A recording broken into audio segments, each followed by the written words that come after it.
Assalamualaikum warahmatullahi wabarakatuh. Nama saya Muhammad Hakim bin Hamka daripada kumpulan 4. Hari ini kami ingin membentangkan berkenaan hak kebebasan bersuara, cabaran Malaysia mendepani dunia tanpa sepadan.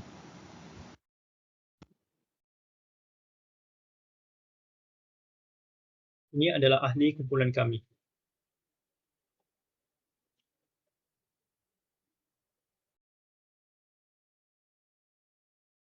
Ini adalah kandungan yang terdapat dalam pembentangan kami. Definisi hak bersuara, undang-undang hak bersuara, pengehadan kebebasan bersuara, hak bersuara melalui demokrasi, interaksi sosial dan komuniti, hak bersuara melalui akademik, hak bersuara melalui internet.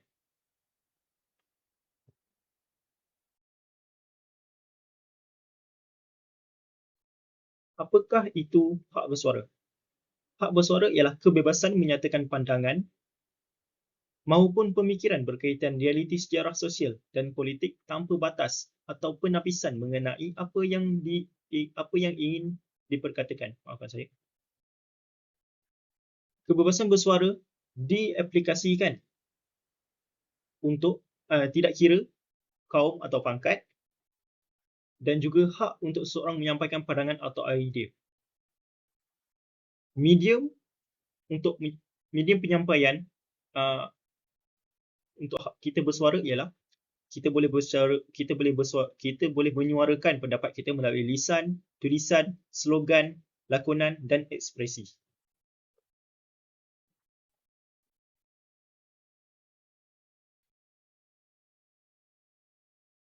Hak kebebasan bersuara dan pendapat. Undang-Undang Hak Asasi Manusia. Perkara 10 Fasal 1 Perlembagaan Persekutuan. Perkara 10 ialah memberitahu kita tiap-tiap warga negara berhak pada kebebasan bersuara. Kedua, semua warga negara berhak untuk berhimpun secara aman tanpa senjata. Ketiga, semua warga negara berhak untuk membentuk persatuan. Dokumen yang ada tertulisnya tentang hak bersuara ialah dokumen Magna Carta British dengan Revolusi Perancis. Selain itu, hak bersuara bukan sahaja untuk kita menyampaikan, tetapi hak untuk mencari maklumat dan idea, hak untuk mendapatkan maklumat dan idea, dan hak menyebarkan maklumat dan idea.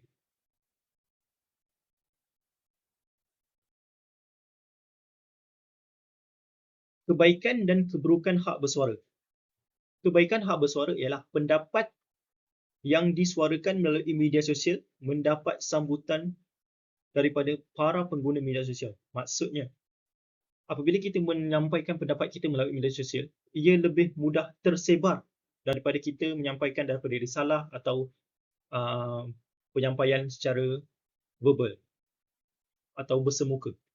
Selain itu, rakyat mendapat mengemukakan pandangan masing-masing dengan lebih mudah dan menjimatkan masa. Kerana kita boleh menyampaikan suara hanya melalui telefon atau lebih mudah atas talian. Yang ketiga ialah pelbagai maklumat daripada rakyat yang berbilang kaum di Malaysia. Maksudnya, banyak pendapat atau info-info yang kita dapat melalui berbilang kaum. Maksudnya, kita dapat tahu pasal budaya Cina, kita dapat tahu pasal budaya India, budaya Malaysia, pasal agama mereka dan sebagainya. Keburukan hak bersuara ialah maklumat palsu tersebar lebih mudah atau lebih meluas dan cepat di seluruh dunia. Hinaan dan kutukan dilontarkan kepada individu-individu tertentu tanpa disoal selidik terlebih dahulu. Ketiga, menimbulkan rusuhan antara bangsa dan agama. Assalamualaikum, nama saya Syarik Malvin Saludin, nombor ID 2022793303. Pada hari ini saya akan menerangkan tentang penghadaan kebebasan bersuara. Kebebasan bersuara bukan hak atau sesuatu perkara yang mutlak. Hal ini demikian kerana perkara yang disuarakan itu tidak semestinya betul dan tidak semestinya salah. Oleh itu, masyarakat ataupun rakyat, sesiapa sahaja, tidak boleh sewenang-wenangnya mempersuarakan diorang punya pendapat dan ideologi mereka. Oleh itu, ia perlu ada batasan. Di Malaysia, perkara 101A dari Perlembagaan Persekutuan mengatakan bahawa tiap-tiap warga negara berhak kepada kebebasan bercakap dan bersuara. Dan ada satu lagi perkara di bawah Perlembagaan Persekutuan, iaitu perkara 102A untuk menyekat kebebasan ini sekiranya ia berkenaan dengan beberapa perkara. Antaranya adalah berkaitan keselamatan dalam negeri dan negara yang boleh menggugat keselamatan negara. Yang kedua adalah prinsip moral dari segi akhlak mereka, tutur kata mereka. Yang ketiga adalah keteraman awam dari segi persekitaran, hubungan silaturahim dan hubungan antarabangsa, iaitu hubungan luar dan dalam negara. Oleh itu, perkara 102A ini diwujudkan kerana ramai pendukung kebebasan bersuara ini gagal memahami impak yang berlaku dalam meraihkan kelonggaran yang diberikan. Ini menyebabkan mereka sewenang-wenangnya memberikan pendapat mereka yang mungkin boleh menggores hati orang, mungkin boleh memberi ancaman musuh kepada negara dan boleh menggugatkan kedudukan agama ke tahap yang rendah. Oleh itu, kebebasan bersuara ini perlu diletakkan batas ataupun penapisan ketika memberi pendapat dan ketika bersuara tentang sesuatu perkara. Tak kira dari segi pendapat, idea dan sebagainya. Okay. Kemudian, saya akan menerangkan tentang kesan penghadaan dalam kebebasan bersuara. Yang pertama adalah kesan buruknya. Yang pertama, melahirkan masyarakat yang mempunyai akhlak yang buruk. Hal ini demikian kerana ia akan melahirkan masyarakat yang tidak reti menjaga perasaan orang, yang tidak bercakap sopan kerana perkara-perkara yang disebutkan melalui percakapan mereka. Yang kedua adalah masalah sesama kaum, bangsa dan negara. Memetik lembaran bersejarah kita pada 1969, tercetusnya isu perkauman akibat ketidaksamaan dan keretakan sesama kaum kerana bersuara. Pendapat mereka ketika itu berlainan dan mulut mereka macam tidak menjaga perasaan orang agama lain pada ketika itu. Yang ketiga adalah ketiadaan unsur toleransi dalam kalangan masyarakat. Ini menyebabkan apabila mereka bebas bersuara, mereka merasakan pendapat dan apa yang diperkatakan oleh mereka itu adalah betul hingga tidak boleh bertoleransi dengan masyarakat lain. Kesan baiknya adalah dapat menambah baik perkara dari pelbagai aspek dalam kehidupan. Contohnya, seperti di dalam parlimen, mereka berdebat, berbeza pendapat untuk menaik tarafkan ekonomi Malaysia, untuk mentadbir negara dengan lebih baik. Ini menunjukkan kebebasan bersuara ini juga penting untuk menambah baikkan kita punya idea dan pendapat kita pada waktu kini. Yang kedua adalah dapat merapatkan ukhuwah dan silaturahim dalam kalangan masyarakat. Contohnya seperti dalam rancangan ataupun majlis ilmu agama, contoh di masjid dan surau, mereka berbeza pendapat tetapi mereka dapat menerimanya dengan baik dan dapat mengajar orang bagaimana kebebasan bersuara ini dapat menaik tarafkan kehidupan masing-masing. Saya akan membicarakan tentang hak bersuara melalui demokrasi. Demokrasi ialah satu bentuk kerajaan dengan kuasa mengubah undang-undang dan struktur kerajaan ditentukan oleh rakyat. Melalui sistem demokrasi, undang-undang digubal oleh rakyat atau wakil yang dipilih oleh rakyat. Demokrasi berparlimen. Malaysia mengamalkan sistem demokrasi berparlimen di bawah pentadbiran Raja Berperlembagaan dengan Seri Paduka Baginda yang di-Pertuan Agong sebagai Ketua Negara. Salah satu kriteria sistem demokrasi berparlimen adalah pembahagian kuasa kepada 3 bahagian di dalam pemerintahan, iaitu perundangan, kehakiman dan eksekutif pentadbiran. Kebebasan asasi. Demokrasi moden adalah perlembagaan yang mengehadkan kuasa dan perjalanan rasmi kerajaan sama ada secara tulisan, norma atau gabungan kedua-duanya. Antara kebebasan asasi adalah, yang pertama, rakyat diberi hak mengundi. Di Malaysia baru saja diadakan pilihan raya umum PRU15 dan setiap rakyat berumur 18 tahun ke atas diwajibkan untuk mengundi. Yang kedua, kebebasan bersuara dalam memberi ucapan dan berhimpun. Masyarakat berhak untuk memberikan pendapat mereka melalui cara memberi ucapan dan berhimpun. Ketiga, menikmati hak sama dari segi undang-undang. Setiap masyarakat adalah wajib untuk mengikuti undang-undang yang telah tertulis dan dinyatakan dalam Undang-Undang Malaysia. Assalamualaikum warahmatullahi wabarakatuh. Nama saya Muhammad Iskandar bin Zahari. Pada hari ini saya akan membentangkan tentang interaksi sosial dan komuniti. Jadi interaksi sosial adalah hubungan antara dua atau lebih individu. Jadi interaksi sosial ini tidak dapat dilakukan jika kita berseorangan.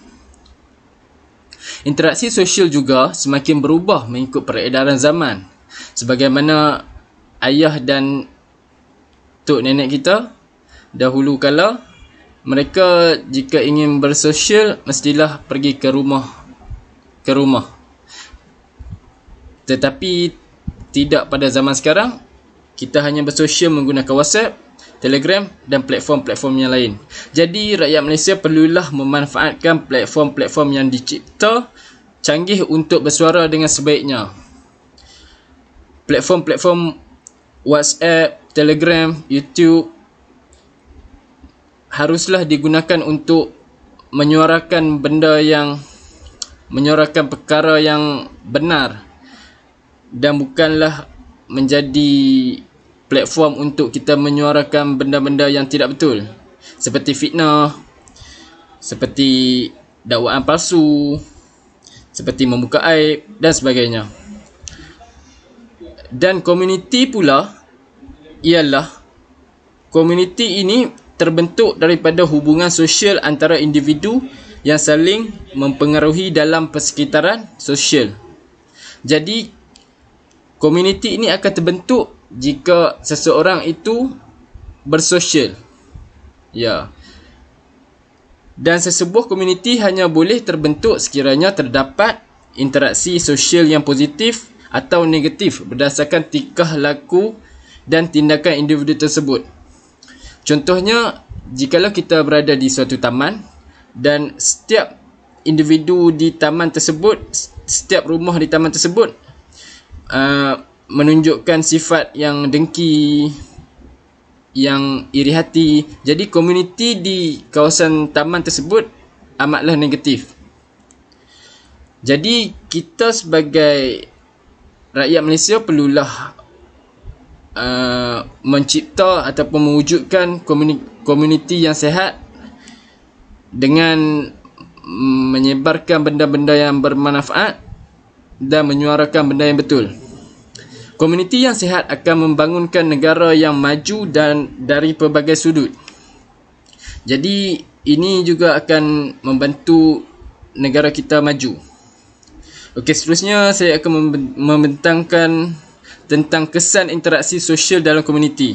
Jadi interaksi sosial ini mempunyai kebaikan dan keburukan. Antara kesan buruk ataupun keburukan, jika kita berinteraksi sosial secara negatif, ia akan melahirkan masyarakat yang berani melantangkan suara berkaitan perkara negatif seperti LGBT, seperti pembukaan judi dan sebagainya. Selain itu, kesan buruknya ialah berlakunya perpecahan kaum dan keretakan sistem perpaduan negara. Apabila sesebuah komuniti itu dianggap toksik ataupun negatif, ianya akan menimbulkan isu perkauman dan akan menyebabkan keretakan perpaduan. kepada negara kita. Selain itu, kesan buruk jika kita berinteraksi sosial secara negatif akan melahirkan sifat pentingkan diri di kalangan masyarakat. Jadi itu akan membuatkan sebuah komuniti itu tidak kukuh. Tetapi terdapat juga kesan baik jika kita berinteraksi sosial secara positif, iaitu kita dapat membina semangat perpaduan dalam kalangan masyarakat, dapat membina negara yang aman dan makmur dan bersepadu. Dan last sekali, jika kita berinteraksi sosial secara positif, kita mampu membina suasana yang positif dan sihat. Jadi jikalau pengunjung ataupun orang-orang yang mengunjung negara kita datang ke Malaysia, ia akan memberi impak yang positif dan ianya akan memberikan feedback yang terbaik terhadap negara kita. Okey, sekian saja daripada saya, Munir Iskandar Mizari. Terima kasih. Asal dan kebebasan akademik. Kebebasan bersuara dan menyuarakan pendapat mempunyai sejarah panjang sebelum instrumen hak asasi manusia antarabangsa. Dalam etika Islam, kebebasan bersuara mula diisytiharkan dalam Khulafah Ar-Rashidin, iaitu oleh Khalifah Umar pada abad ke-7. Pada zaman Khulafah Abbasid, kebebasan bersuara juga diisytiharkan oleh Al-Hashimi, sepupu Khalifah Al-Mamun, dalam satu surat perutusan kepada persaingan agamanya yang hendak diserunya memasuki Islam melalui penggunaan kewajaran. Mengikut kata George Makdisi dan Hugh Goddard, idea kebebasan akademik di universiti didasarkan piawan Islam sebagaimana dilakukan pada sistem madrasah pada kurun ke-9.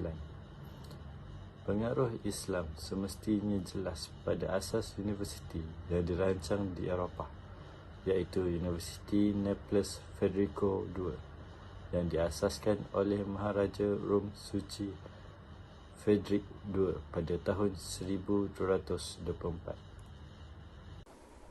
Assalamualaikum warahmatullahi wabarakatuh. Nama saya Muhammad Nur Hafizi bin Abdul Halim. Seterusnya saya akan menerangkan tentang hak kebebasan bersuara melalui media sosial. Apa itu media sosial? Media sosial merupakan satu rangkaian komunikasi di atas talian yang menghubungkan para pengguna dari serata dunia. Terdapat beberapa contoh media sosial yang ada pada masa kini, antaranya ialah Facebook, Instagram, WhatsApp, Twitter, Telegram dan lain-lain. Media sosial kini mempunyai pengaruh yang amat besar dalam kehidupan seharian, terutama di dalam Malaysia. Ini kerana media sosial bukan sahaja digunakan untuk medium interaksi dan komunikasi, malah ia dapat digunakan dengan secara lebih meluas. Contohnya dalam bidang perniagaan, hal ehwal agama, aktiviti kebudayaan, perubatan dan di antaranya juga dapat digunakan untuk menyuarakan pendapat masing-masing berkaitan isu semasa. Akan tetapi, ada kebaikan dan keburukan dalam menyuarakan pendapat dalam media sosial ini. Antara kebaikan hak kebebasan bersuara melalui media sosial ini ialah pendapat yang disuarakan melalui media sosial mendapat sambutan daripada pengguna media sosial itu sendiri. Selain daripada itu, rakyat dapat mengemukakan pandangan masing-masing dengan lebih mudah dan menjimatkan masa. Seterusnya, pelbagai maklumat dapat diperoleh daripada rakyat yang berbilang kaum di Malaysia. Untuk keburukan hak kebebasan bersuara melalui media sosial ini ialah maklumat palsu akan tersebar dengan lebih meluas dan cepat di seluruh dunia. Di samping itu juga, berlakunya hinaan dan kutukan dilontarkan kepada individu-individu yang tidak bersalah tanpa disiasat terlebih dahulu. Selain daripada itu juga, ia juga boleh menimbulkan rusuhan dan kemarahan rakyat yang berlainan bangsa dan agama di Malaysia ini. Akhir sekali, apa yang kami dapat simpulkan daripada topik hak kebebasan bersuara ini, dengan wujudnya hak kebebasan bersuara rakyat Malaysia dapat menyatakan hak sesuatu bangsa dan hak untuk mendapatkan maklumat dan kebenaran sekaligus menjadi asas kepada perpaduan kaum di Malaysia. Selain itu, kebebasan bersuara menjadi satu keperluan awam yang perlu diberikan kepada masyarakat, namun juga menjadi kawalan dan terdapat hadnya. Oleh itu, kebebasan bersuara bukan hak mutlak untuk mengatakan sesuatu tanpa batasan, supaya tidak merosakkan seseorang individu, masyarakat maupun peradaban. Itu sahaja daripada kumpulan kami. Sekian, terima kasih.